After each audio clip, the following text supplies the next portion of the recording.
Hello everyone and welcome back to the channel. Tonight's episode is one you don't want to miss, because I'm about to share 5 true trick-or-treat horror stories that will make you think twice before opening your door this Halloween night. Before we begin, make sure to like, subscribe, and comment where you're watching from. It really helps YouTube show you more stories like this. Now let's begin. Every October, the people of Briar Hollow, Kentucky, built their scarecrows. Not the usual kind. No cheerful straw men in overalls or painted smiles. These were lifelike, almost human, lined shoulder to shoulder along the county road that led through the valley. 50 in total.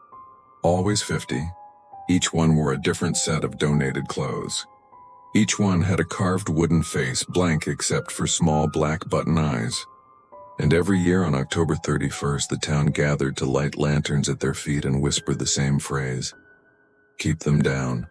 Keep them sleeping.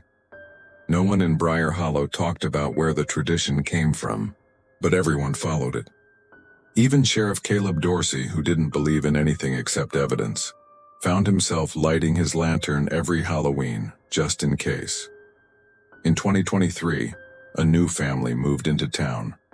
The McKennas, city people from Cincinnati looking for quiet country life.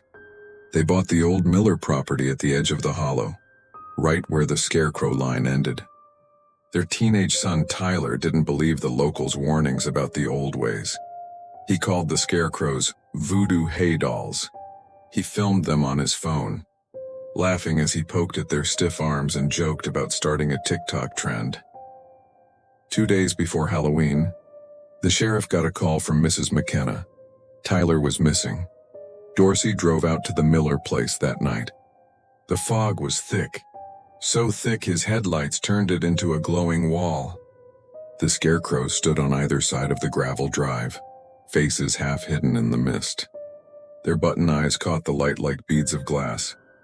Mrs. McKenna met him on the porch, shaking. She said Tyler had gone outside just before dark to film the line. He never came back. When she tried calling his phone, all she heard was wind. No voice. Just wind.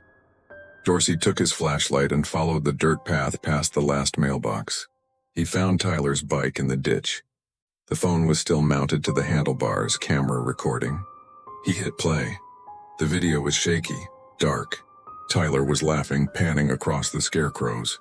Then he said something like, "Why do they look wet?" He got closer to one. The camera light caught the face. It wasn't carved wood. It was skin-colored. The last thing the video captured was Tyler saying, "Wait, this one's breathing." Then static. Dorsey swept the beam across the fields. The scarecrows were spaced evenly, exactly 10 feet apart, each with a small wooden post planted behind them like a cross. He counted 49, there should have been 50. He moved down the line, checking each one. All still, all silent, until he reached the end. The 50th post stood empty, the rope that should have held the scarecrow dangling loose.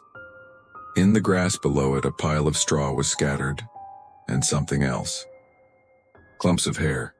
He radioed for backup, but the line hissed with interference. He turned back toward his cruiser, and that's when he heard it. A soft creak like a rope under weight.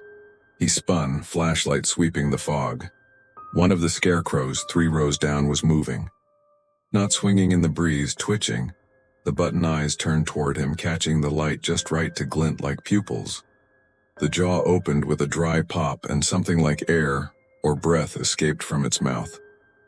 A faint whisper carried through the fog. "We told you. Keep them down." Dorsey fired once. The shot echoed across the valley. When he blinked, the scarecrow was still. Nothing but straw and cloth. But the others, every single one, had turned slightly, all facing him now. Dozens of button eyes reflecting the beam of his flashlight like animal eyes at night. He backed away slowly, heart hammering. The fog grew thicker, pressing in from every side. He couldn't see the cruiser lights anymore. He kept the flashlight low, catching glimpses of boots, muddy, half-buried, sticking out from beneath the nearest scarecrow. He swallowed hard and brushed away the straw. Underneath was a shoe. Size 10, Nike. Tyler's shoe. He ran.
listed only roll A, shot October 21st, 1983. Yet inside the tin Eli found that night was a strip of 16mm labeled in shaky red marker, Roll B, do not scream. The emulsion was darker, slightly warped, smelling of vinegar and metal.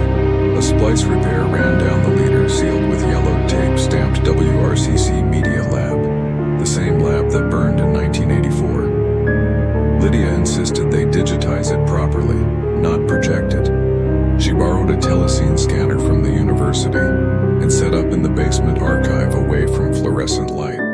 The machine whirred as the reel fed through frame by frame. At first, it was nothing but countdown leader and dead air. Then a title card appeared in typed white letters, OCT 31, 1983, final shoot, night for 3. The image cut to handheld footage, grainy, overexposed. Students joked behind the camera. Someone said, "Jerry, the mask's melting again." Then a girl laughed. Her voice cracked halfway through like the sound warped mid-sentence. Lydia froze the frame. The laughter continued even though the film had stopped.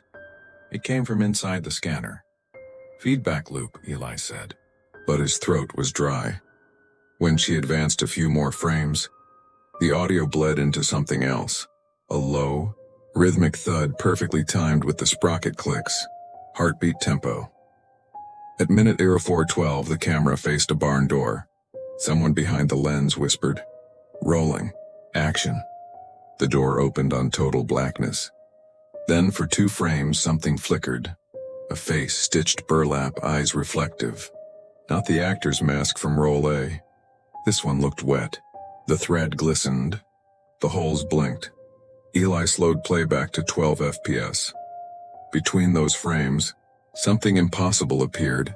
A different background each time, field, hallway, classroom, apartment. Like the film was splicing itself with places it shouldn't know. Frame 1930 contained a slate that read, Scene 9, unscheduled. No one remembered a Scene 9. The crew list on the clapperboard had new names written in. Lydia Barrett, sound, Eli Barrett, cam, their own. Lydia recoiled. "That's not funny." Eli raised his hands. "I didn't touch this." She scrolled forward. The scene showed 2 figures in the same basement they were standing in now. Same table, same scanner, only older, clothes different, lighting warmer, but the resemblance unmistakable. The older them leaned close to the camera, whispering something they couldn't quite make out over the machine noise. Eli boosted the gain. The words came through distorted but clear. "Don't finish the reel." The telescene froze on its own. The progress bar read 98%. Eli reached to cancel, but the keyboard keys stuck, literally tacky like syrup. A drop of reddish fluid slid between the keys. He looked up. The scanner gate was leaking light, not out but in. Pulses of orange flickered from inside the machine, casting shadows that moved against the wall. Lydia yanked the plug. The motor stopped. The reel kept spinning another 3 rotations before halting with a metallic sigh. On the monitor, the paused frame showed the pumpkin man standing in the corner of the basement, half in shadow, burlap glinting like polished wax. Behind him, shelves that existed only in the present, right behind them now, were visible. They turned. Empty. When they looked back at the screen, he was closer. They packed the equipment and left the basement locked. At home, Eli couldn't sleep. Every time he closed his eyes, he heard the sprocket rhythm in his heartbeat. 4 clicks, 1 pause, repeat. At 2:14 a.m., his phone buzzed. A new file had appeared on his cloud drive, synced from an external device called WRCC Scan 02, the scanner. He hadn't connected it to the internet. The file name, Roll B Final. Move, he opened it. No video, just black. But under the silence was a faint sound. Projector hum, then a voice layered and slow. "Every frame you copy is another door." The black shifted. For 3 seconds, an image formed. Lydia, asleep on her couch, filmed from ceiling height. Then white noise. He slammed the laptop shut, heart hammering. The next morning, Lydia didn't answer texts. He drove to her apartment. Door unlocked. Projector running. On the wall flickered the last few seconds of Roll B. Her face behind the burlap mask. Eyes open. Lips moving in time with a whisper that came from the speaker. Not the film. He finished the reel. The film jammed, smoke curling from the gate. He pulled the plug. The reel coasted to a stop. When it did, the smoke drifted upward and formed faint shapes. Letters. Roll C tonight. He didn't wait to see if the message burned itself away.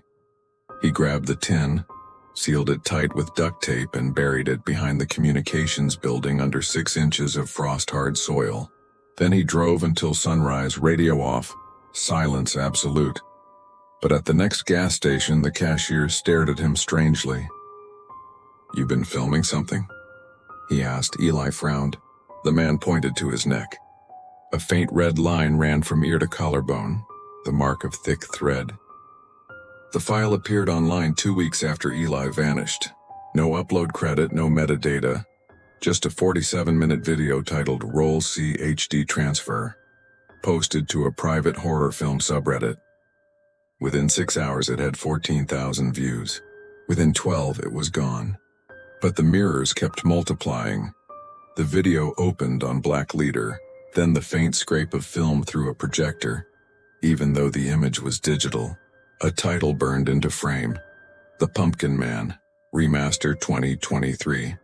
Property of WRCC Media Lab. Every few seconds a timecode glitched, 0307 appearing, then vanishing again. Viewers later said they began to feel pressure behind their eyes when it flashed. The first minute showed the same cornfield from 1983, color-graded orange and gray. Then it cut abruptly to a basement, bare walls, scanner table, a man at the keyboard. Commenters recognized him instantly from news articles. Eli Barrett. He looked exhausted, mouth moving silently as if arguing with someone off-screen. At 000244, he turned toward the lens and whispered, "Stop watching." The frame distorted. Audio warped backward. Those who tried to pause said their players ignored the command. The scrub bar slid forward on its own. Next came archival campus footage. Students laughing, the 1983 crew on location. Someone off camera shouted, "Jerry, you're in the mask wrong side out." The actor waved, burlap crooked, knife prop in hand. Then the color drained out and the same scene repeated, only the background different each time. Snowfield, highway, apartment hallway, computer lab. The crew's shadows elongated, merging until one shape stood where the camera should be. A tall figure with a jack-o'-lantern grin carved too deep to be paint. Comment section excerpts recovered from cached user field tape. At 12:17, the actor blinks from inside the lens. User 2 AM telescene. My webcam light came on. User black buttons. You can hear breathing behind your speakers. Moderators disabled comments at 0018, Queen at 0023. The image fractured into 16 smaller frames, each a live feed from different IP addresses. One was a dorm room. One was a film classroom. One was a living room with a muted TV. Viewers swore frame 7 matched their own space in real time. In frame 8, a shape entered the doorway. Pumpkinhead burlap thread gleaming wet. It moved between screens as if crossing glass. Audio transcript recovered from local capture. Voice 1, Eli. He learned pixels now. Voice 2. Every frame you copy is another door. Voice 1. Then shut them. Voice 2. Too late. At 0031. The video cut to pure color noise. Reds and oranges pulsing at heartbeat rhythm. Spectrograph analysis later showed hidden words encoded in the waveform. Repeating a single phrase. Rolled next Halloween. People who listened with headphones reported phantom smells, smoke, vinegar, rotting pumpkins. Some said their screens stayed warm for hours after power off. At 0037, the picture stabilized on a classroom chalkboard. Scrawled in chalk, WRCC Media Studies Room 204. Project deadline Suki 31, 1983. A student's shadow crossed the board. Then another. Then the camera drifted closer until the chalk letters blurred into grooves. Carved, not written. Beneath them faint etchings, names. 15 total. The last space still blank. As the lens held steady, new letters appeared one by one. Carved by an unseen hand. Libarret, the chalk dust turned red. The final minute began with a single shot. Static, wide frame of the original cornfield at dusk. No wind, no movement. Then at the horizon a line of figures appeared. Students, farmers, children, each wearing the burlap mask, each holding a film reel. They stopped 10 paces from the camera. One by one, they lifted the reels to their faces. When they lowered them, there were holes where eyes should have been. The audio dropped to sub-bass. Subtitles auto-generated on upload read, "Thank you for watching, he can see you now." The screen went black at 0:47 hours exact. Then for 2 frames, a total of 1/12 second, the Pumpkin Man filled the frame staring straight ahead. Those 2 frames embedded themselves in cached thumbnails across the web. Deleting the file didn't remove the image. It re-encoded into preview data, resurfacing whenever a user hovered over any horror video uploaded after October 2023. Within a month, 10 viewers reported sleep paralysis featuring a tall man with a carved smile. 3 claimed to have found thread marks on their necks after waking. Campus IT traced the original post to an IP address inside West Ridge Community College's media lab, the basement sealed since the 1984 fire. When police broke the lock, they found the telescene scanner running, film feeding through nothing, motor humming. The power cord wasn't plugged in. On the wall above the desk, written in orange marker, were 5 words, "Roll D export in progress." The monitor displayed 99% complete. Status uploading.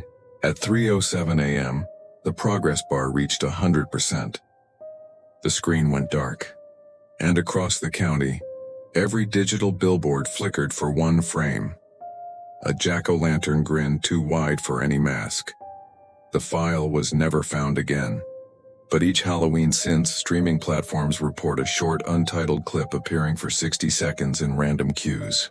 No audio, just the hiss of film and a single subtitle fading up. Keep watching. Those who do say the video ends not with credits, but with their own face wearing burlap. It's been 30 years since the Hollow Creek disappearance, but the locals still don't let their kids go door to door on Halloween night. They call it superstition. The sheriff's office calls it community caution. But for the families who lived through 1995, it's neither. It's survival. On October 31st, 1995, 5 children, ages 8 to 12, went missing somewhere between Willow Lane and the Hollow Creek subdivision, a cluster of 30 houses tucked into the Tennessee foothills. They were dressed as a witch, a skeleton, a vampire, a clown, and a soldier. By every account, they left together at 6:30 p.m. with pillowcases for candy and were last seen walking toward a cul-de-sac known as Maple Row, a dead-end street that bordered the old abandoned quarry. They never came back. The case was called the Hollow Creek 5. It dominated the local news for weeks. Search dogs, helicopters, divers in the quarry, hundreds of volunteers combing the woods. Not a single trace was ever found. No clothing, no candy bags, no footprints beyond the first half-mile. Officially, the investigation went cold. Unofficially, it never stopped haunting the people who lived there. I first heard about the case when I was hired to digitize old police archives for the county records office. Half the tapes were degraded beyond use, reel-to-reel audio from the 90s, half-eaten by mold. But one cassette was marked in red ink, Hollow Creek Night 2. It shouldn't have been there. It wasn't listed in evidence. No case file referenced it. The label had a second line written in smaller handwriting, "Do not play after dark." The recording starts with rain on leaves, Steady, close, rhythmic. Then a man's voice. Sheriff Earl Mathis, the original investigator. 7:14 p.m. Day 2. Search perimeter reestablished. No sightings. Civilians cleared. Proceeding down Maple Row with flashlight and tape recorder. He's walking. The sound of gravel under boots, wind through trees.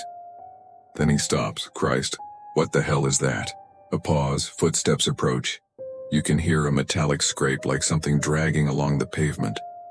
Then faint voices, children laughing. Not distant, right beside the microphone. Trick or treat. A child whispers. The sheriff shouts, "Who's there?" The laughter cuts off instantly. A second later he says, "I can see the bags, pillowcases. 5 of them, they're hanging from the mailbox posts." There's a rustle of plastic, the sound of him picking one up.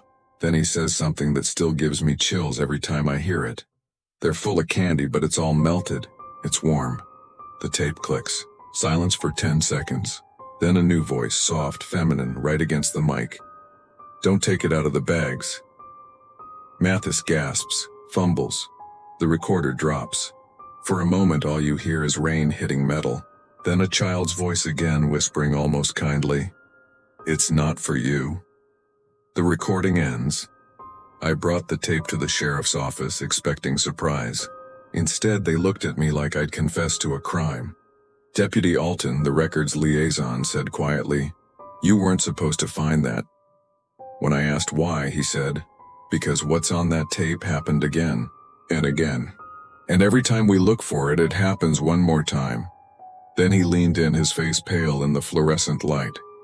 "You know why there's no new trick-or-treating in Hollow Creek? Because the houses still get knocks, just not from kids." That night I drove to Hollow Creek. It's a quiet neighborhood now. Half the homes abandoned, streetlights flickering, asphalt cracked from years of neglect. Rain started just as I reached Maple Row. 5 old mailboxes still stood at the end of the street. I swear this is true. Everyone had a pillowcase tied to it, soaked from the rain, sagging with weight. I didn't touch them, but when lightning flashed, I saw something through the windows of the nearest house. Small silhouettes moving past the glass, wearing masks, carrying bags, walking from window to window in a slow circle. No one lives in that house. I reported what I saw. The sheriff's office sent a cruiser. The deputy on duty that night was Alton. He called me an hour later, voice trembling. I went out there. There's nothing in the bags, but the porch lights, every single one came on at exactly 6:30, like someone flipped a switch. He paused, then whispered, "And the houses, they all have pumpkins again. Fresh ones. Faces carved the same way." I checked old photos. Identical. By dawn, the lights were gone. The pumpkins were ash. But one thing was different. In the middle of Maple Row, written in chalk across the wet asphalt, were the words, "5 left. 5 still walking." Later that day, Sheriff Mathis's original patrol log resurfaced. The last line before his disappearance. And yes, he disappeared too 5 days after the tape. Read simply, "If you hear them knock, don't open." They're still collecting. The day after I found the chalk words on Maple Row, the county sent a cleanup crew to wash them away. They pressure washed the entire street. No trace of writing left, no candy bags, no pumpkins. But that night the words came back. Only this time they were written on every mailbox in Hollow Creek. Same handwriting. Same uneven lines. Different message, 5 left. One more soon. The letters weren't made with regular chalk. Lab analysis found traces of calcium, sulfur, and phosphorus. Chemical composition nearly identical to bone dust. The sheriff's office told the public it was a prank. But the next morning, Deputy Alton's cruiser was found idling at the quarry entrance, engine running, lights off. Driver's door open. Radio still transmitting static. No sign of Alton. Just his flashlight lying in the mud. Lens cracked. Covered in a thin white powder that smelled faintly of sugar and smoke. The department quietly removed all remaining patrol logs from that sector. I was told to move on to other files. I didn't. I started visiting Hollow Creek every evening after work. The town felt wrong, like sound didn't travel properly. At dusk, porch lights would flicker on one by one even in the houses marked vacant. Windows showed faint silhouettes moving inside, but never people, just shapes small and deliberate, like children walking the same path over and over. On the fifth night, I met Eleanor Pike, one of the last original residents. She was 74, lived alone in a house at the edge of the subdivision right before the creek bends toward the quarry. When I introduced myself, she nodded as if she'd been expecting me. "You heard them too," she said. Not a question. A statement. She invited me in. Her home was neat, silent, curtains drawn. On the dining table sat 5 unlit candles arranged in a half circle, each one melted halfway down. Beside them, a small stack of children's drawings, crayons faded and brittle with age. The drawings were simple. Houses, trees, smiling stick figures holding candy bags. But every paper had one thing in common.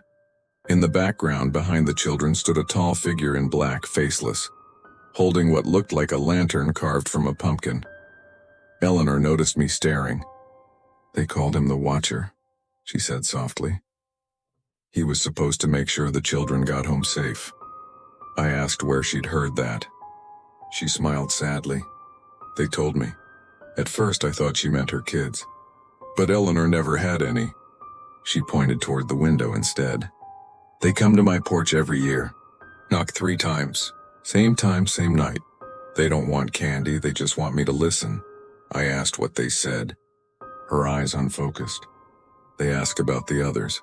They say there's still one missing." Then she leaned closer, whispering like a secret she wasn't supposed to share.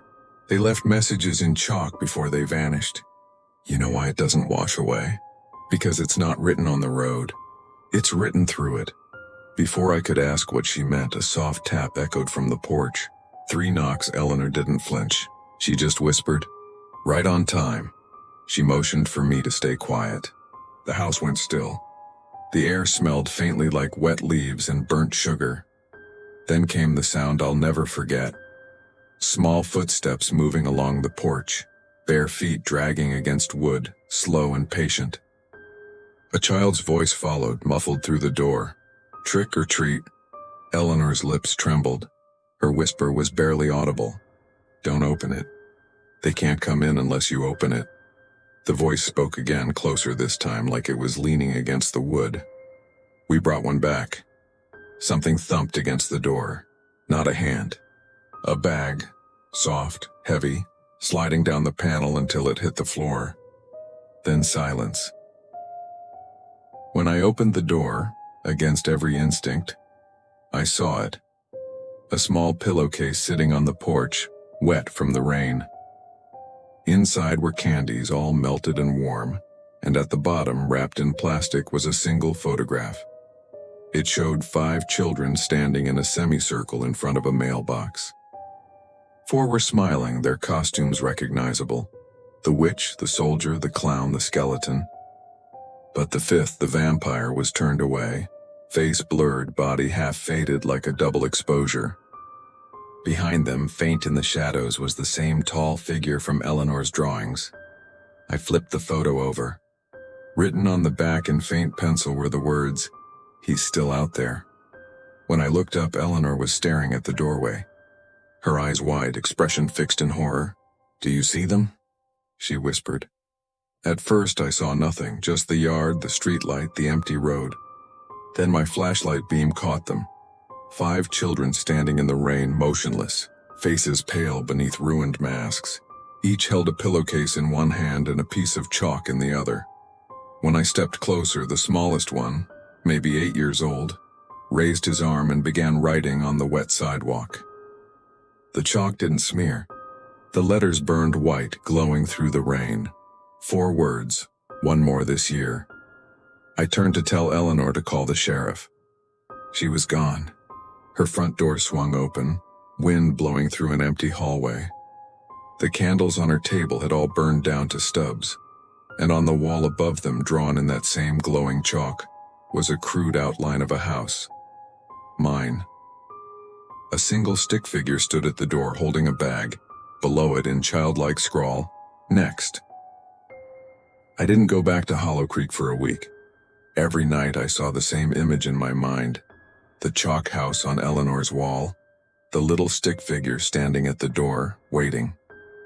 Each morning when I left for work, there was a faint white smudge on my porch, like someone had tried to draw something and then wiped it away. By the 7th day, it was clear the marks weren't going to stop. So I returned. The neighborhood looked worse than I remembered. Half the street signs had fallen, the mailboxes gone. The only sound was wind through dead trees. But when I reached Maple Row, the air grew heavy again, dense, almost humming, the way it had the night I found the chalk messages.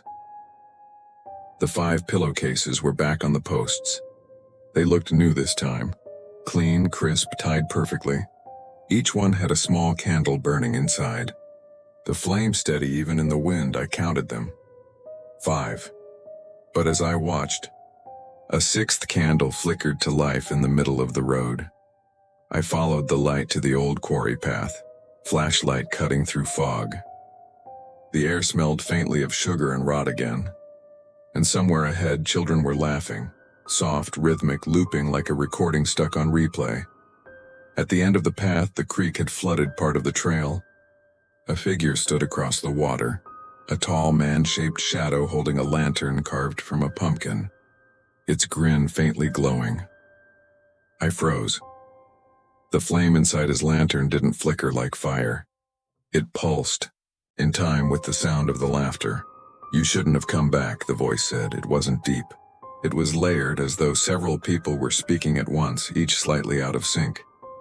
The glow from the lantern reflected in the water, showing hundreds of ripples, but the figure itself cast no reflection. I managed to whisper, "Who are you?" The shadow stepped closer. The lantern light spread, revealing something impossible. It wasn't a man. It was many, faces pressed together under a stretched, translucent surface like melted wax. Children's faces, mouths moving in silent words beneath the light. "She made doors," it said. "We keep them open." Behind me, the wind shifted. 5 small figures stood on the trail, the children from before, motionless. Each one held a chalk stick glowing faintly in the fog. They began to write on the ground. Slow, deliberate letters forming a circle around me. The same phrase over and over, "Trick or treat." Their voices rose with each repetition, mechanical and flat, like something trying to remember how to sound human. Then the air split, an echo without sound, like a pressure wave through my chest, and the pumpkin lanterns all flared white. The children stopped writing. One stepped forward, the smallest, the vampire from the photograph. He looked up at me. For the first time I saw his face clearly. He wasn't decayed or monstrous. He looked normal, just sad, he said, almost pleading. "He won't let us leave unless someone takes our place." Before I could respond, the tall figure behind him raised the lantern higher. The light expanded until it filled the whole path. I closed my eyes against it. When I woke, I was lying on the road by Maple Row. Dawn light cutting through trees, dew on the pavement. The chalk circle was gone. The pillowcases were empty. I drove home without calling anyone. I didn't tell the sheriff. Didn't tell anyone about the voice that had spoken through those faces. Or how, when the light swallowed everything, I'd felt hands, small ones, pressing mine, passing something to me. When I got home, I found it in my pocket. A single stick of white chalk, the same kind the children had used.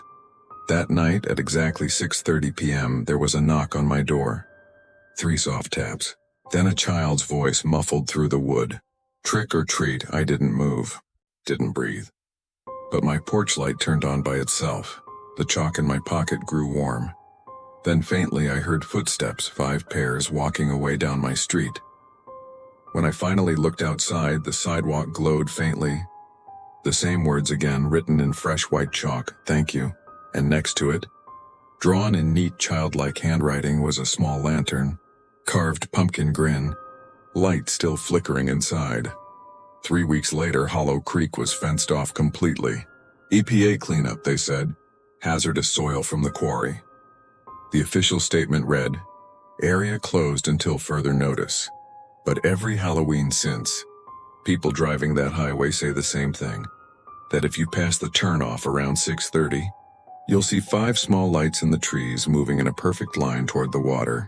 And sometimes just before they fade, a 6th light joins them. Brighter, steadier, held by someone taller walking behind.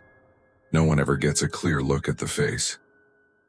But every witness says the same thing.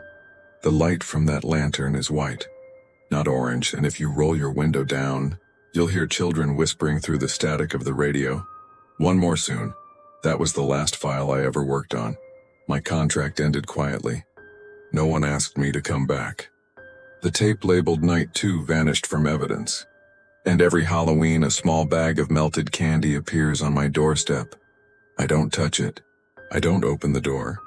But sometimes, when I forget to turn off the porch light, I see small shadows moving past the window. 5. Maybe 6, and I hear a polite knock followed by that same soft voice. So quiet it almost sounds like memory. Trick or treat. Suburban houses shouldn't change. That's part of their promise. Symmetry, repetition, safety built into drywall and square footage. You buy a home in a cul-de-sac because it's supposed to stay the same every morning you wake up. That's what Daniel and Marissa Horn believed when they moved into 134 Willow Avenue. 3 bedrooms, 2 baths, new appliances, freshly painted beige walls. They closed on the house in early October of 2022. By Halloween week, everything looked perfect. Until Tuesday morning, when Daniel noticed the door. He swore it hadn't been there the night before. It was in the upstairs hallway between the guest bathroom and the linen closet. A narrow white door perfectly flush with the wall, brass knob gleaming as if freshly polished. No scuffs, no frame misalignment, no signs of renovation. He called down to Marissa, who was making breakfast. "Did you move the closet?" She laughed, thinking it was a joke. When she came upstairs and saw it, she stopped laughing. Her face went pale. They stared at it together for a full minute without touching it. "Maybe the painters forgot it," she said finally. But she knew that didn't make sense. They had inspected the entire house during escrow. Every wall, every corner, documented in photos for the insurance file. There had been no door there. They decided to open it. Daniel turned the knob. It moved smoothly, too smoothly, like it had been used before. The hinges didn't creak. The door swung inward, revealing a short, unlit hallway. At first glance, it looked like a simple addition. Bare drywall, no flooring, no trim. But the air coming from it was wrong. Cool, dry, carrying a faint metallic smell. Like hospital corridors left unoccupied for years. The hallway stretched about 10 feet before ending in darkness. Daniel shone his phone flashlight inside. The beam disappeared after 3 feet, swallowed by the dark. No reflection, no dust motes, just void. They both stepped back instinctively. The logical explanations came first. A sealed crawl space, a renovation left unfinished, a trick of poor lighting. But none explained the temperature drop that lingered even after they shut the door. It radiated cold through the wall like something refrigerated was running behind it. Marissa called the realtor that afternoon. He insisted the property had been inspected thoroughly. No hidden rooms, no additions, no discrepancies on the blueprint. He emailed a copy of the original floor plan. There was nothing between the guest bath and linen closet except wall studs. When Daniel laid the blueprint against the wall, the door's outline didn't match any load-bearing structure. It shouldn't exist, literally. That night, they both dreamed of the hallway. Neither told the other until the next morning. Daniel's dream showed him walking 10 steps in, hearing whispering through the drywall. Marissa's dream ended before she could take a step. But she'd seen something standing at the far end, a shape darker than the dark. They both woke up at 3:11 a.m. The house was silent, but the thermostat read 42 degrees even though the heat was set to 70. Down the hallway, the new door was slightly open. By the third day, the smell had changed. It wasn't metallic anymore, it was damp like soil after rain. Marissa noticed the hardwood floorboards near the door felt warped. When she pressed her ear to the surface, she swore she heard breathing. Daniel tried to rationalize it. Airflow, old pipes, sound resonance. He even placed a towel under the door crack to block drafts. But that night, when he checked again, the towel was gone. In its place was a small pile of dirt, wet and cold. He bought a stud finder and an infrared thermometer from Home Depot the next morning. When he scanned the wall beside the door, the device went haywire, lights flashing red across the entire panel. The thermometer read 27 degrees on the door surface, but normal room temperature everywhere else. He knocked 3 times. The sound was hollow but deep, like knocking on metal covered in drywall. Marissa begged him to leave it alone. She said the smell was getting worse, like rot hidden behind plaster. That night, they slept downstairs with the door shut tight. At 3:11 a.m., the thermostat beeped again, resetting itself. Daniel got up and found the door wide open. The hallway beyond was now fully visible under a pale gray light, and at the far end, just before the darkness, something new had appeared. A second door. Identical in shape and color, but with no knob. Just smooth wood. He filmed it with his phone, recording the temperature drop, the light source, everything. When he checked the footage the next morning, the video played perfectly until the frame where the second door appeared. Then it cut to static and a still image of their own hallway, but without either door visible. He deleted the file.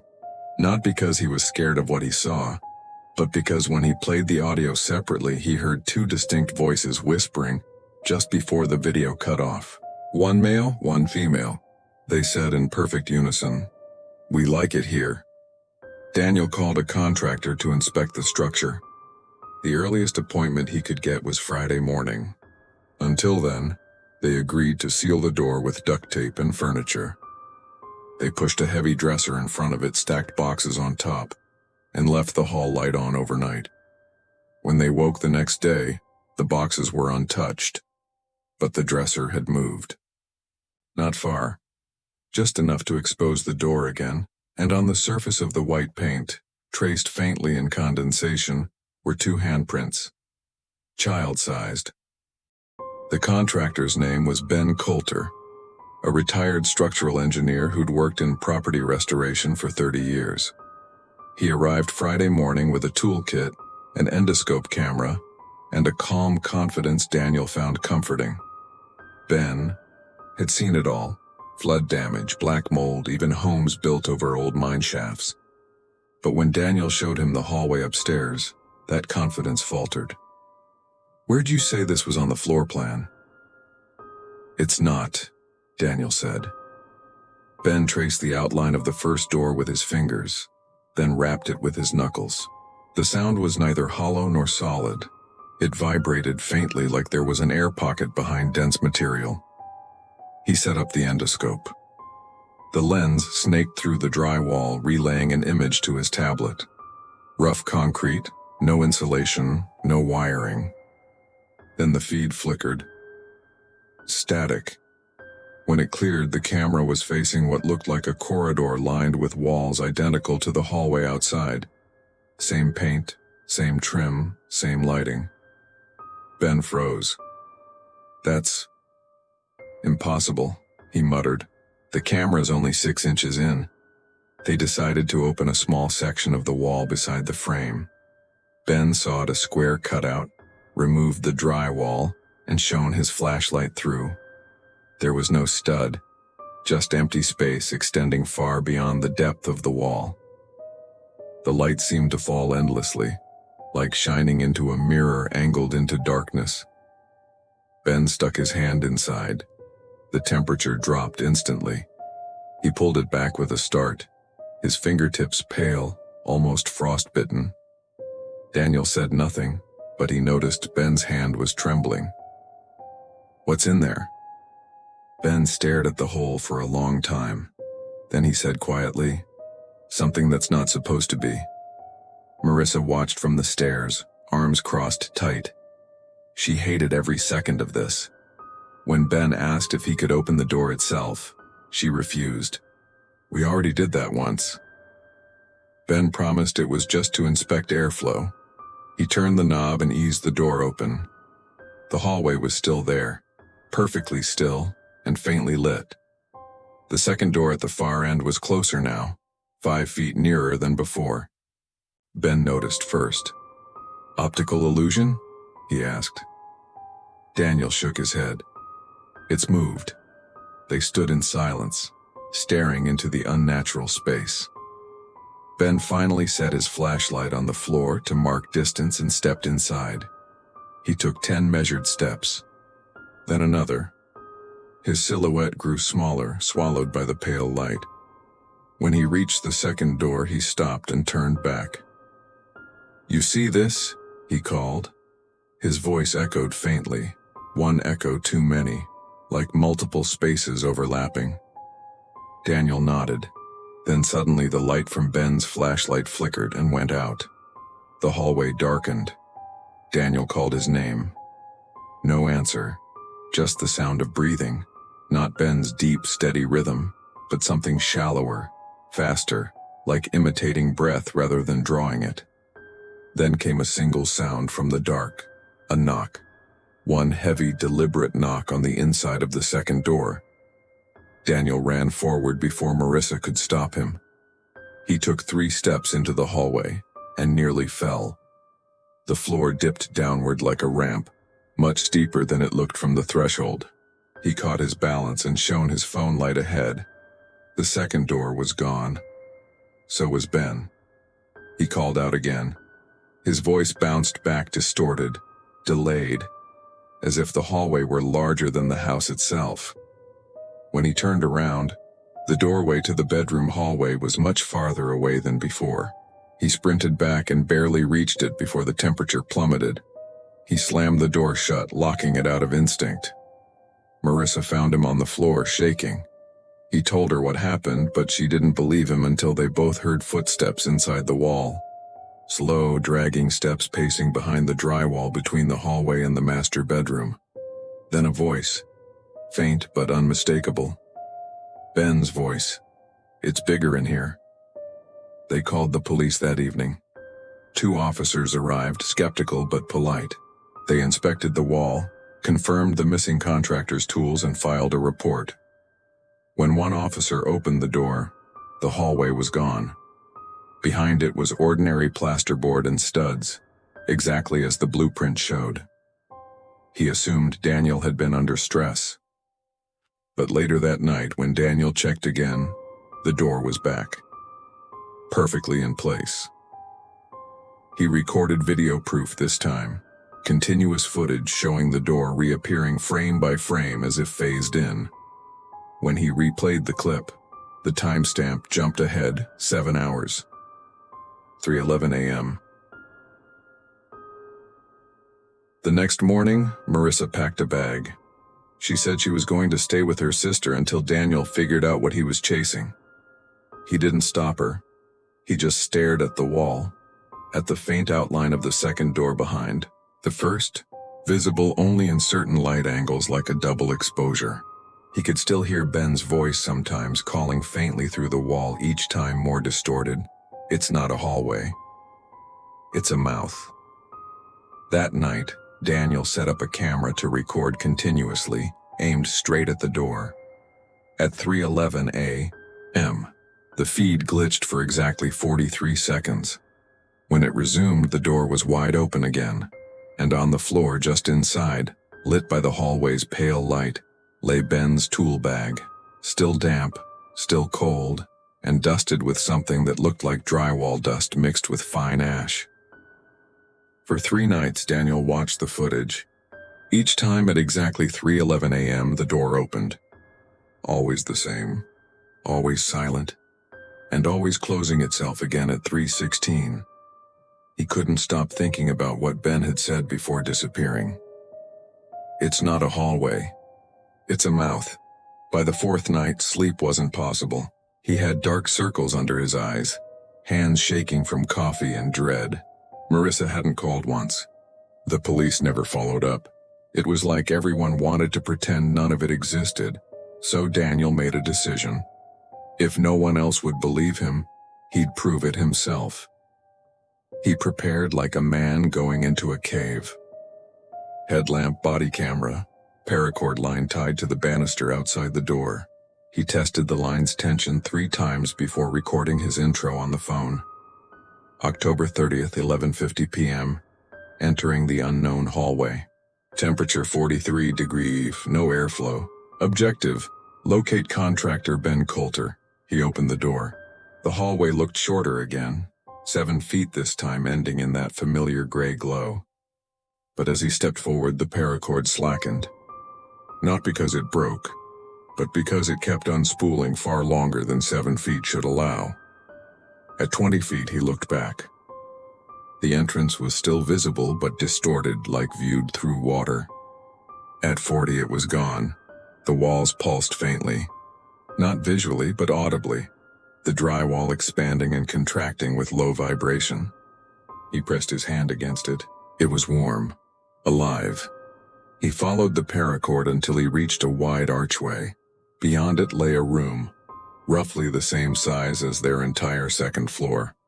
Ceiling low, walls uneven, the air thick with that metallic soil smell. Light came from nowhere visible. The shadows moved independently, rippling like they were underwater. In the center stood the second door. Closed. No knob. No hinges. Just a flush surface that shimmered faintly as if coated in moisture. He approached slowly. The floor wasn't wood or concrete now. It was textured, soft underfoot, faintly yielding like walking across padded carpet that breathed. When he stood inches from the door, his headlamp flickered. A voice came from behind it. "Ben's, Daniel. Don't open it." He froze. "Ben, where are you?" No reply. Just that same slow breathing from the other side. He backed away 1 step and the breathing stopped. Then something tapped back from behind the wall. 3 knocks, even, intentional. He aimed the camera. The door's surface began to shift. Shapes bulged outward, forming faint impressions. Hands, faces pressing from the other side, stretching the material like wet fabric. Then a single word formed across the surface, appearing letter by letter as if written from behind. "Stay." The letters pulsed once, then dissolved into the texture again. Daniel turned to leave, but the paracord was gone. The end trailed into the floor, disappearing beneath the surface. He pulled, it didn't move. He pulled harder, and the ground tightened around it. The noise that followed was a deep groan, not mechanical or animal, but something between. A pressure wave passed through the air, making his ears ring. The entire room seemed to inhale. Dust lifted from the floor, drawn toward the center. Then came the whisper. Dozens of voices overlapping. "Home." The word echoed until it filled his skull. He ran. The hallway wasn't the same on the way back. It branched, split, repeated itself like mirrored copies of the same corridor. Every door he passed was identical. White brass knob, faint breath of cold air seeping through the seams. He tried one, then another. Each opened into another hallway. Each narrower than before. The paracord line had completely vanished. The body camera recorded the seconds counting upward, but when he glanced at the display, the timestamp read 3:11. Frozen. He realized he'd never left that moment. Time itself had locked inside the pulse. Then he saw movement ahead. A figure standing in the dim light, facing away. Shorter than Ben. Familiar posture. Marissa. She turned when he called her name. Her eyes were black. Not void, not absence, black as if filled with liquid. She smiled faintly and said, "I told you not to open it." Her voice layered, Ben's tone buried inside it. She reached out a hand and pressed it against the wall. The surface rippled under her palm and faces appeared again. Hundreds this time, each murmuring fragments of words. Daniel backed away, trembling. "Where are you?" he asked. She tilted her head. "Inside." Then the wall opened. Not like a door, like a mouth. The entire corridor folded inward, teeth-like beams snapping into place as the ceiling pressed down. The sound was bone on wood, flesh on plaster. He screamed once before the recording cut off. When police entered the house the next morning, the upstairs hallway was sealed over with new drywall, smooth, unpainted, still drying. No sign of forced entry. The contractor's van was still in the driveway. Daniel's phone was found on the floor, recording for 5 hours of static. The final minute contained faint breathing and a distant child's whisper. "We like it here." The house at 134 Willow Avenue remains vacant. Every inspection since has confirmed the same anomaly. The distance between the guest bathroom and linen closet measures 9 feet from inside, but 11 feet from outside. 2 feet unaccounted for. No cavity, no duct, no wiring. Just missing space. Neighbors say they sometimes hear hammering at 3 a.m., like someone building behind the walls. And every October, without fail, a new white door appears somewhere inside the house, only to vanish by morning. The realtor who handled the Horn's sale keeps a photo from the first walkthrough on his phone. In it, you can see the hallway. Clean, untouched, freshly painted. If you zoom in on the reflection in the floor, you can see something else. A door. Already there. Every October, the people of Briar Hollow, Kentucky built their scarecrows. Not the usual kind. No cheerful straw men in overalls or painted smiles. These were lifelike, almost human, lined shoulder to shoulder along the county road that led through the valley. 50 in total. Always 50. Each one wore a different set of donated clothes. Each one had a carved wooden face, blank except for small black button eyes. And every year, on October 31st, the town gathered to light lanterns at their feet and whisper the same phrase. Keep them down, keep them sleeping. No one in Briar Hollow talked about where the tradition came from, but everyone followed it. Even Sheriff Caleb Dorsey, who didn't believe in anything except evidence, found himself lighting his lantern every Halloween, just in case. In 2023, a new family moved into town. The McKennas, city people from Cincinnati looking for quiet country life. They bought the old Miller property at the edge of the hollow, right where the scarecrow line ended. Their teenage son Tyler didn't believe the locals' warnings about the old ways. He called the scarecrows voodoo hay dolls. He filmed them on his phone, laughing as he poked at their stiff arms and joked about starting a TikTok trend. 2 days before Halloween, the sheriff got a call from Mrs. McKenna. Tyler was missing. Dorsey drove out to the Miller place that night. The fog was thick, so thick his headlights turned it into a glowing wall. The scarecrows stood on either side of the gravel drive, faces half hidden in the mist. Their button eyes caught the light like beads of glass. Mrs. McKenna met him on the porch, shaking. She said Tyler had gone outside just before dark to film the line. He never came back.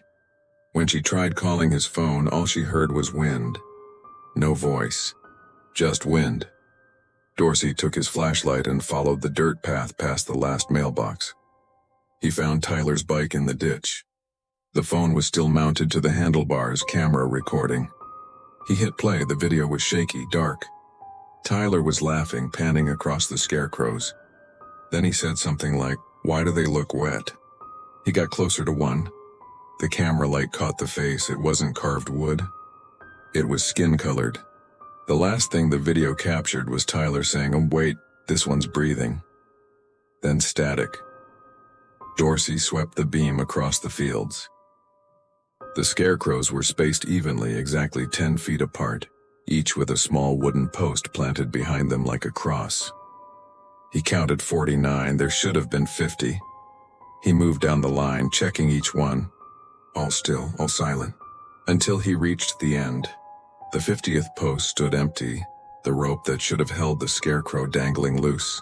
In the grass below it, a pile of straw was scattered and something else. Clumps of hair.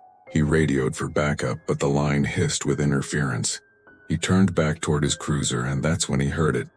A soft creak like a rope under weight. He spun, flashlight sweeping the fog. One of the scarecrows 3 rows down was moving. not swinging in the breeze, twitching. The button eyes turned toward him, catching the light just right to glint like pupils. The jaw opened with a dry pop and something like air or breath escaped from its mouth. A faint whisper carried through the fog. "We told you." "Keep them down." Dorsey fired once. The shot echoed across the valley. When he blinked, the scarecrow was still. Nothing but straw and cloth. But the others, every single one, had turned slightly, all facing him now.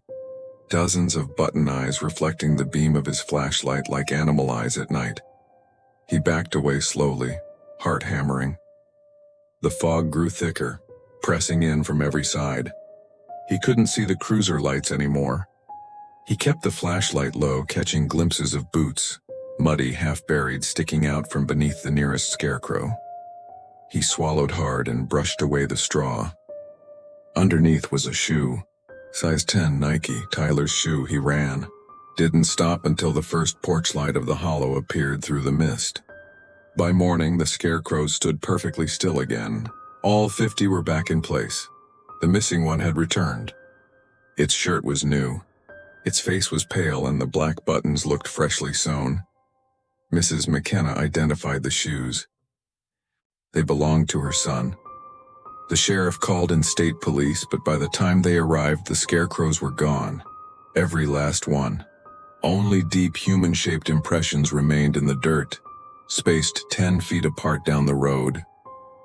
Autopsy reports listed Tyler McKenna as missing, presumed deceased. But Dorsey knew better. Because that night, when he looked out across his pasture under the harvest moon, he saw them again. Not 50, now 51. All lined up neatly on the ridge, watching the hollow, waiting for the lanterns to be lit. By the second week of November, the fog in Briar Hollow stopped lifting. It clung to the fields like smoke, turning the air sour and damp. The scarecrows hadn't returned, not visibly, but everyone felt them there. The livestock refused to graze near the old Miller property. Dogs howled at nothing, and the soil along County Road 9 stayed wet, no matter how long the sun shone. Sheriff Caleb Dorsey hadn't slept properly since Tyler McKenna's disappearance. The official report said, "Unexplained accident." The locals said something older had woken. He didn't believe in curses. But when the ground itself started to breathe, he ran out of explanations. On November 12th, a farmer named Vern Porter called the station. He said the field behind his barn had caved in overnight. Dorsey drove out expecting a sinkhole. What he found was worse. The hole was 40 feet across, circular, edges perfect, as if carved. At the bottom, tangled in black mud, were roots as thick as his wrist. They weren't from trees. They were too deep, too smooth. And when he touched one, it pulsed faintly beneath his palm. Alive. He followed one root with his flashlight and realized it didn't end. It stretched outward beneath the road, beneath the valley, beneath the scarecrow line. He radioed for backup. The line crackled. No signal again. Later that night, Dorsey returned alone with a spade and floodlight. He needed proof. Something physical to show the county investigator who already thought he was losing it. He started digging near the spot where Tyler's bike had been found. The soil was soft, rich with rot. The deeper he went, the stronger. The smell became earth and something like meat left too long in heat. After 2 feet, the shovel hit something solid. He crouched, brushed the dirt aside, and froze. A hand. Dried, gray, fingers curled into the soil like claws. But it wasn't attached to a skeleton. It was attached to roots. Thin tendrils of fibrous matter, threaded into the flesh, disappearing into the ground below. He yanked back, nearly fell. The hand twitched once. Then faintly the ground shifted. Something massive moved beneath him, slow, deliberate, ancient. He backed away, heart pounding, when the surface rippled like something exhaling just under the topsoil. The breath came up warm, carrying with it a low sound, a groan, deep and wet. too large to come from anything human. Dorsey ran straight to the church. Pastor Helen Greaves was there, candlelight flickering across the stained glass. She wasn't surprised to see him. "I told you this would happen," she said quietly. "They were buried to hold it down, not to hide it." When he asked what it was, she opened the old parish ledger, handwritten, yellowed, dated 1883. The pages detailed the original founding of Briar Hollow. It described a mine collapse, dozens of workers buried alive, their bodies never recovered. The last entry read, "They screamed for 3 days. On the 4th, the earth swallowed them. We marked each one with straw and buttons, so it would sleep." He took the ledger, photocopied the pages, and drove back toward the Miller property. He couldn't explain why, only that he needed to see if the graves matched the scarecrow line. Fog rolled low, headlights cutting through gray. He parked at the edge of the field and stepped into the mud. The earth felt hollow underfoot. He knelt, pressing his hand to the soil. It vibrated, steady and rhythmic, like a heartbeat. Then the whispering started, faint at first, like wind through dry grass, then clearer. Dozens of voices, murmuring. From beneath the ground, words too garbled to understand until one rose above the others. "We kept it sleeping." He spun toward the sound. The mist thickened, forming shapes, tall, human-shaped silhouettes with straw where their hair should have been, faces pale and sagging, eyes like black buttons reflecting his light. They weren't scarecrows anymore. They were people. The first one spoke again, voice rustling like leaves. One woke. One must take its place. Dorsey stumbled backward, drawing his pistol. The figures didn't flinch. They only pointed toward the open field where the soil bulged upward in slow, rolling waves. The ground split open with a sound like tearing fabric. Something vast and dark began to rise, roots twisting, mud falling away in sheets. It wasn't a creature exactly. It was the earth itself, shaped into a crude form with hollow sockets for eyes, its mouth a cavern of roots and bone. Dorsey fired once. The bullet disappeared into the thing's chest with a dull thud. The hole it made sealed instantly. The creature leaned forward, and from its open mouth came a single word: trade. He ran, slipping through the fog, heart racing so fast he couldn't tell if the pounding in his chest was his or the thing's. By the time he reached his cruiser, the field behind him had gone silent. He didn't look back. Not when he heard the creaking sound of ropes tightening. Not when he saw movement in his rearview mirror, rows of new figures standing in the mist, shoulders slumped, faces blank. There were 52 now. The next morning, Pastor Greaves found him asleep in his cruiser, mud up to his knees, the parish ledger open on his chest. When she asked what happened, he just said, "It's awake." That night, the fog returned thicker than ever. And along the ridge where the scarecrows once stood, lanterns flickered to life by themselves, one by one, down the entire line. The townspeople watched from their porches, whispering the old phrase even though none of them remembered what it truly meant. Keep them down. Keep them sleeping. But the earth kept moving, slow, steady, breathing like a beast that had remembered how to dream again. By Thanksgiving, Briar Hollow had stopped pretending things were normal. People still went to work, still opened shops, still waved to their neighbors, but no one went out after sunset. Not since the fog started glowing. Every night around 8 a faint orange light shimmered above the old Miller property, as if hundreds of lanterns were burning beneath the soil. If you listened closely, you could hear a low hum pulsing with the light, almost like breathing. Sheriff Caleb Dorsey patrolled the perimeter every evening. He didn't bring backup anymore. The last deputy who came with him, Benson, wasn't the same after. He'd gone white halfway through the patrol, whispered something about hearing roots talking, and turned in his badge the next morning. Now Dorsey went alone. Not because he was brave, because the valley didn't want anyone else. On the night of November 28th, the hum grew louder. It rattled windows in town. Livestock panicked, dogs barked, and the power flickered across the county. Dorsey stood at the edge of the Miller field, lantern in hand, watching the ground shimmer faintly under the fog. Each light beneath the soil pulsed in rhythm with his heartbeat. He whispered the old words, half out of habit, half out of fear. Keep them down, keep them sleeping. The fog answered back, keep them. His throat closed. He raised the lantern higher. The light revealed something new. Between the faint humps of earth, hands had started to push up through the soil. Dozens of them. Not bones.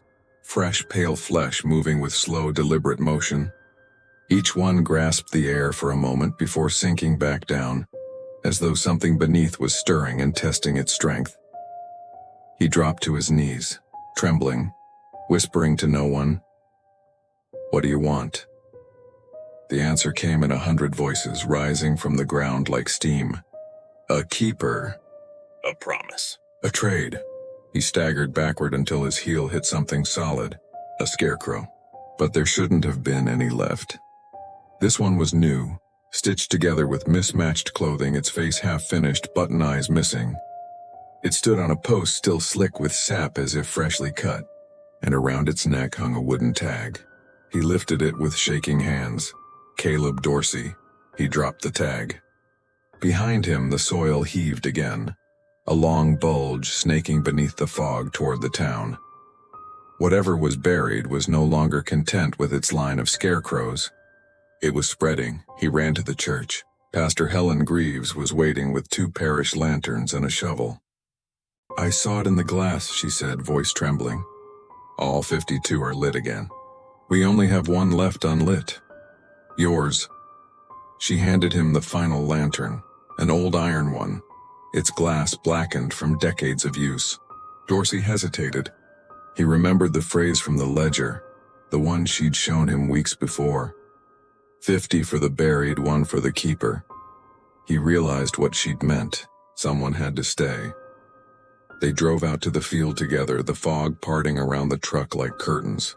Every mound of soil now glowed faintly from below, and the air shimmered with heat despite the November cold. At the center of the field, where the earth had collapsed days earlier, a pit had opened, wide, circular, impossibly deep. The glow inside was blinding. Not fire, something worse. It pulsed like the inside of a living organism, roots moving slowly along the walls as though breathing. Dorsey and Helen approached the edge. The ground trembled under their boots. Voices rose again from below, soft and pleading. "One light left. One keeper owed." Helen's hand shook as she lifted her lantern. The flame flickered out. Immediately the fog pressed inward, thick and suffocating. She dropped the lantern in panic, and it didn't hit the ground. It floated in the air, spinning, glowing bright orange before sinking slowly into the pit. Dorsey reached for her, but she was already leaning over the edge. Her eyes reflected the light from below. Silver. Then she smiled and whispered, "He's waiting for you down there." Her body went rigid, then fell forward silently. Dorsey screamed, lunged, but the moment he reached the edge, the light vanished. The hum stopped. The field went still. For the first time in weeks, there was silence. He sat there for hours, staring into the darkness until dawn burned the fog away. Nothing remained, no pit, no lanterns, no trace of Helen. Just soft, freshly turned soil stretching all the way down the ridge. He stood to leave, and froze. A new scarecrow stood at the edge of the field where his truck had been. It wore his uniform, his badge, and around its neck hung a tag, Helen Greaves. By December, Briar Hollow returned to normal. The fog lifted. The scarecrows disappeared. The earth stopped moving. But when spring planting began, farmers reported finding roots woven through the soil, thin, black, and pulsing faintly when cut. They burned the fields, salted the ground, and prayed the old phrase again and again. Keep them down. Keep them sleeping. No one noticed that at night, 53 faint lights still glowed beneath the earth, stretching far beyond the valley, toward the next town, toward the next harvest. And if you drive through Briar Hollow late in October, past the old Miller property, you'll see them again, lined up along the road, faces blank, eyes like black buttons catching the moonlight. 53 this time, waiting, listening, because something under that soil has learned patience, and hunger never truly sleeps. When I retired from dentistry in 2012, I thought I'd finally escape the sound of teeth. 40 years of drills, scraping enamel, pulling molars that didn't want to leave. Those noises stayed in my bones. But the real reason I quit wasn't the pain or the smell of antiseptic. It was the dreams. Every October for 3 years straight, I dreamt of the same thing. A burlap sack sitting on my porch, heavy enough to sag, leaking something white. Inside were teeth, hundreds of them still wet. I'd wake up drenched in sweat, always at the same time. 3:11 a.m. When it finally happened in real life, it was a Thursday, October 10th, 2013. I was living alone in a small house outside of Milton Ridge, Ohio, population barely 900. The kind of town where nothing changes except the weather and the speed of gossip. That morning, I opened my front door to grab the paper and nearly tripped over it. A burlap sack tied with twine sitting neatly in the center of my doormat. No note, no footprints on the frost-covered steps. I recognized the smell immediately. Sterile, faintly metallic. The smell of blood and fluoride. I carried the bag inside against my better judgment. When I loosened the string, something clattered onto the hardwood floor. A tooth. Then another. Then another. There were hundreds. At first, I thought it was a prank, some Halloween stunt by the local kids. But when I looked closer, my stomach turned cold. These weren't fake. They were human. And not just any teeth. I'd worked on some of them. Each molar, each crown, each chipped incisor bore the same tiny imperfections I'd memorized over decades of practice. One had a gold cap I'd installed for Howard Crenshaw in 1998. Another had the telltale scratch pattern from Renee Miller's night guard. They were my patient's teeth. I called Sheriff Danvers, a man I'd known since high school. He arrived. Within the hour, took one look inside the sack and turned pale. Could be a lab thing, he said, though his voice shook. He radioed for an evidence bag, but when the deputy opened the back of the cruiser, every sealed container had already been filled with teeth. Perfectly sorted, labeled with my name. They sealed the house as a crime scene. I spent the night at the motel by the highway staring at the ceiling, trying to convince myself I hadn't been sleepwalking or collecting them somehow. But then, at exactly 3:11 a.m., my phone buzzed. A picture message. No number. No text. It showed my front porch. The same burlap sack sitting in the exact same spot as before. Only this time, the photo wasn't from outside looking in. It was taken from inside my house. The sheriff posted a deputy at my property the next night. Around 2:50 a.m., the man reported hearing soft tapping on the porch, followed by a faint rattle like marbles in a jar. He approached the door, gun drawn, and called out twice. No response. When he opened the door, the porch was empty. No footprints, no sound. Just a single white tooth sitting in the middle of the mat vibrating. He bagged it and drove it to evidence. By the time he reached the station, the bag was empty. No tooth, no residue. Just a small indentation in the plastic shaped like a bite mark from the inside. That week, 6 more sacks appeared on my neighbors' porches. All identical, all filled with teeth. Every set linked back to one of my patients. The sheriff wanted to exhume old dental records, but most of them were already gone. The storage facility had burned down 2 months prior, right around when the first dream started again. The state sent an investigator from Columbus, a woman named Dr. Miriam Cole, who specialized in forensic pattern trauma. She wore gloves when she shook my hand and asked if I'd ever kept extra teeth after extractions. I told her the truth. Sometimes yes, for dental study, but those samples were long destroyed. She nodded, made notes, and then asked a question that chilled me. Did you ever hear them move? I laughed, thinking she was joking. She didn't smile. They vibrate before they reattach, she said softly.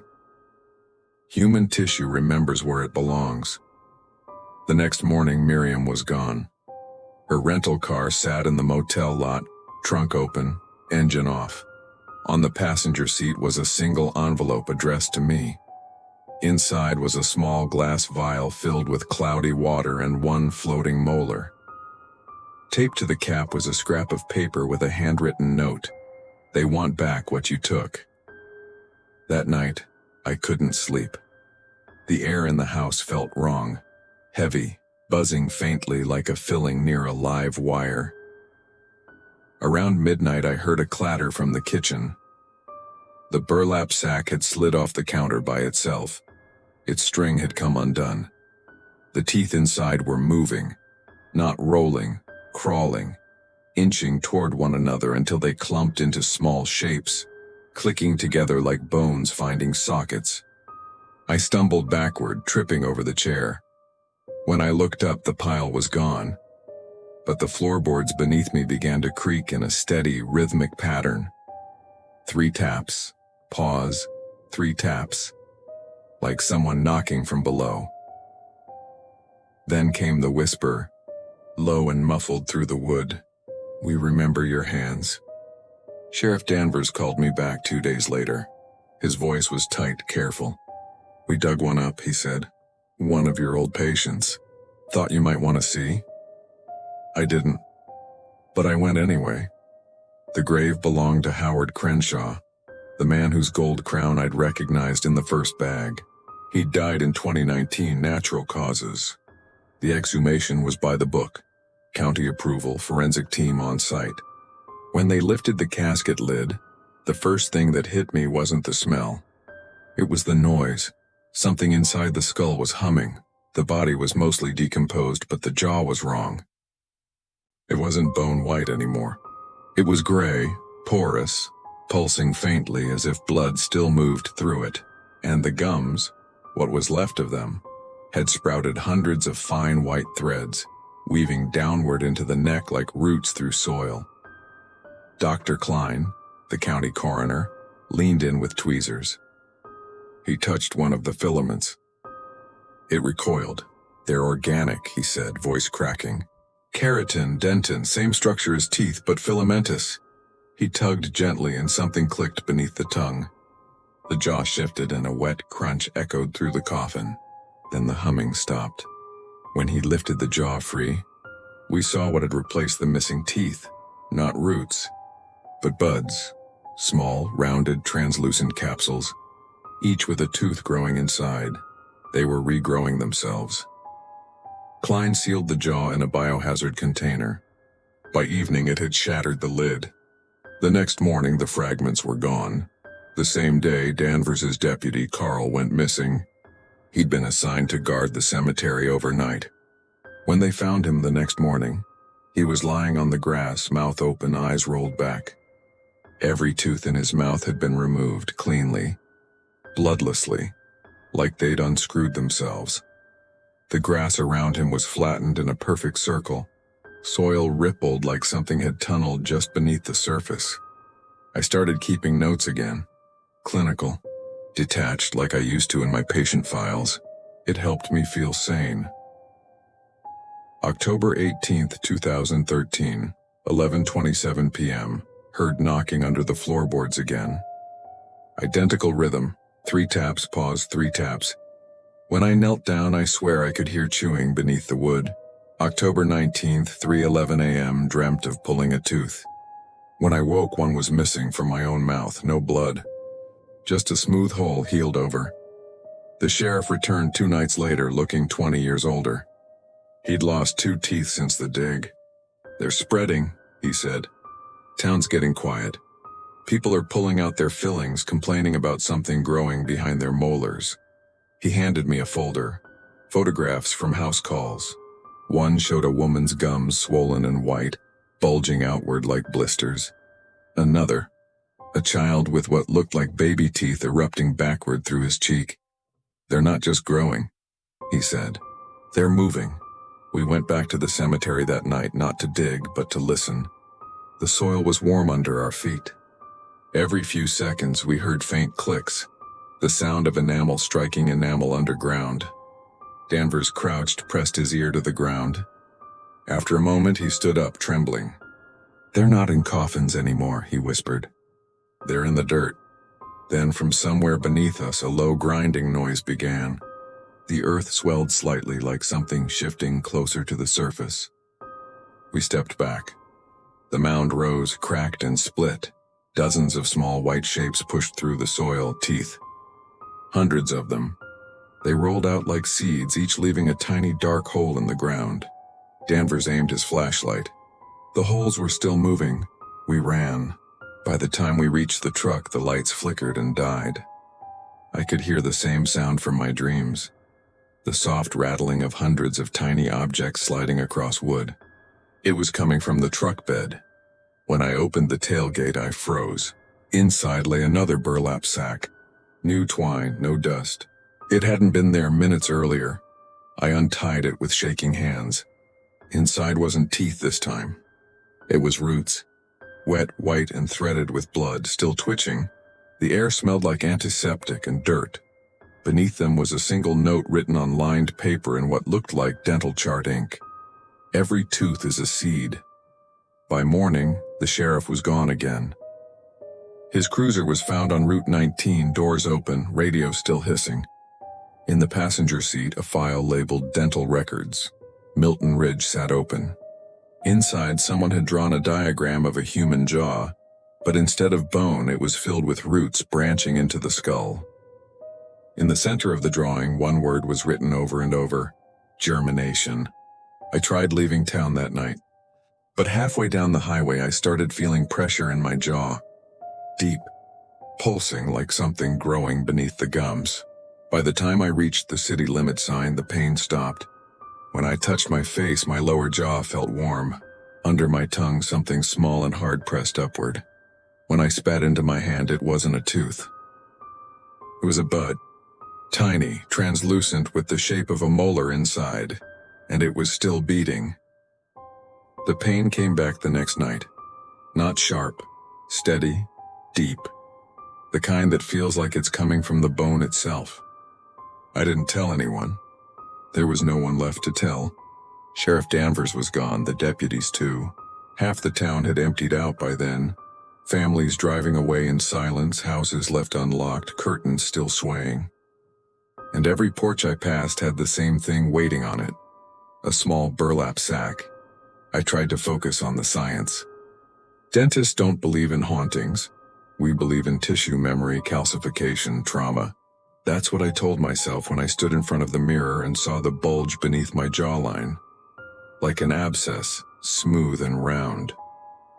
When I pressed it, something inside shifted, hard and hollow. A tooth, but not mine. Too big, too long. The root coiled down into my neck. That's when I stopped being a doctor and started being a witness. I drove to the clinic I'd closed years ago. The power was still on. No one had bothered to shut off the grid for a ghost town. Inside, the air was thick with dust and something sweeter beneath it.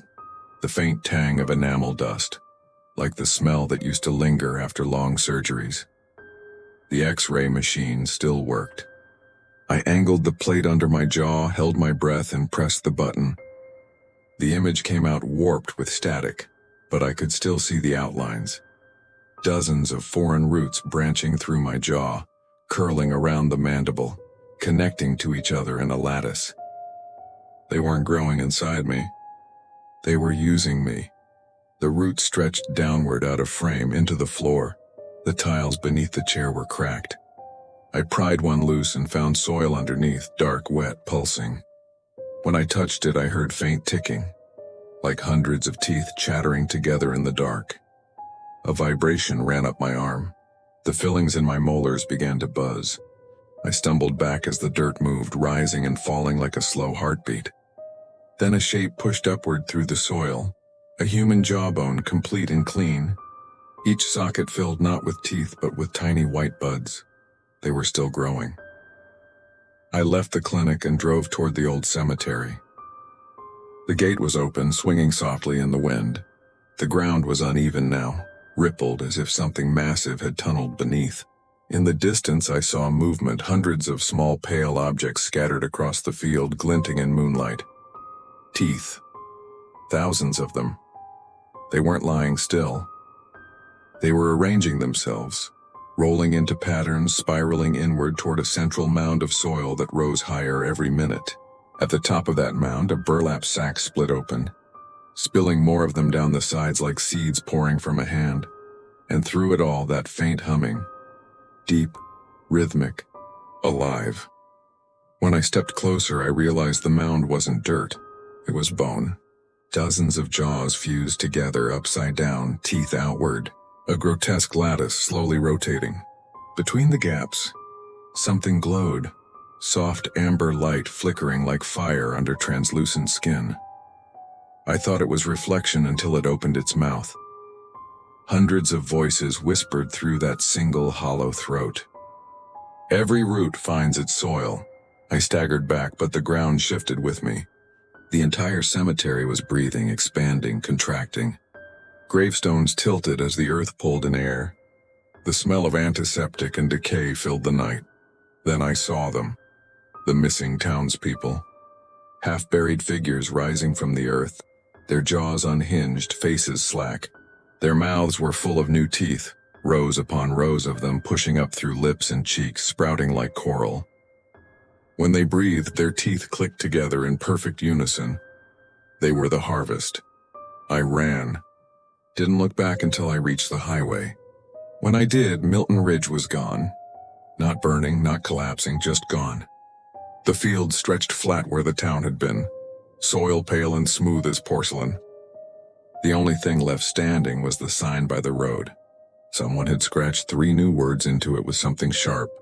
We grew back. For weeks after, I lived out of my car. The pain in my jaw faded, but the sound never did. Sometimes in the dead of night, I could hear faint tapping under the chassis, like something trying to crawl up from the asphalt. I drove until the gas ran out, then slept with the engine off, counting the silence between each click. When I finally reached the next town, I went straight to the nearest dentist's office. The hygienist smiled politely and asked what was wrong. I opened my mouth, she froze, then stepped back so quickly her chair hit the wall. "Where did you get those?" she whispered. I didn't understand until she handed me a mirror. Every tooth in my mouth was new, perfect, white, seamless. But each one was etched with tiny marks like growth rings on trees. And if you looked close enough, you could see movement inside them. Shadows, shapes, something alive beneath the enamel. That was 3 months ago. Now every time I brush, I taste soil. And sometimes when I wake in the middle of the night, one of the teeth is missing. Not broken, just gone. I always find it later, somewhere nearby, on the dashboard, in my pocket, on the pillow. Still warm, still beating faintly like a heart. The last one I found wasn't mine. It was gold-capped, Howard Crenshaw's. And when I picked it up, I heard that familiar whisper again, calm and certain, as if it were only reminding me of something I'd forgotten. "We remember your hands."